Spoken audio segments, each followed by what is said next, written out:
পশ্চিম মেদিনীপুরে সভা করলেন তৃণমূলের সাধারণ সম্পাদক অভিষেক বন্দ্যোপাধ্যায়। এদিন তিনি বিজেপির পাশাপাশি সিপিএমকেও একযোগে আক্রমণ করলেন।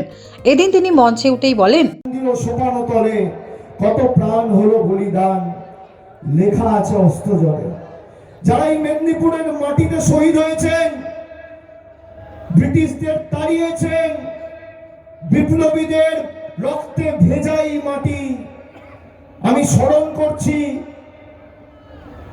বিদ্রোহী কবি কাজী নজরুল ইসলামের কারার ওই লৌহ কপাট, ভেঙে ফেল করলে লোপাট, রক্ত জমাট, শিকল পূজার পাষাণ বেদী।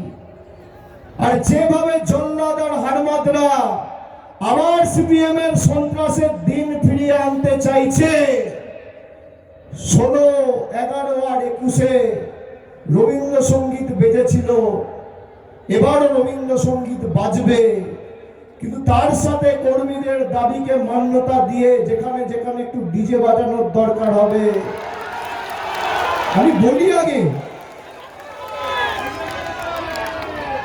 ডিজেও কিন্তু বাজতে পারে। মানুষকে বঞ্চিত নিপীড়িত করে রাখলে আমি সুকান্তর কথায় বিজেপির হারমাদদের বলে যাচ্ছি, শুনে রাখো, জেনে রাখো, মাইকের আওয়াজ যতদূর যাচ্ছে কান খুলে শুনে রাখো।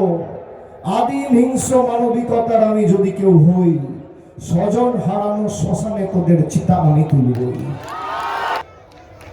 স্বাধীনতার গণ্ডিতে থেকে আমাদের লড়াই করতে হবে। এই পরিবর্তনই বাংলার মানুষ দেখতে চেয়েছিল, এই পরিবর্তনই আমরা দেখিয়েছি। 2011-এ যদি আমরা বলতাম বদল হয়েছে, এবার বদলাও হবে, আজকে এই শুকুর আলীর ছেলে তপন ঘোষ, বিজেপির নেতা যারা বড় বড় ভাষণ দিচ্ছে, সিপিএম এর হারমাদ, অনুবীক্ষণ যন্ত্র দিয়ে মাটিতে খুঁজে পাওয়া যেত না। বেনা চাপড়ায় যারা তৃণমূলের কর্মীদের মাটিতে পুঁতেছে, ছোট আঙারিয়ায় বাড়িতে গিয়ে জ্বালিয়েছে, সমাজে কত পুকুর ছিল মানুষ তাকে জিজ্ঞেস করুন, কংগ্রেস করতে বলে বিষ দিয়ে দিত, মনে আছে?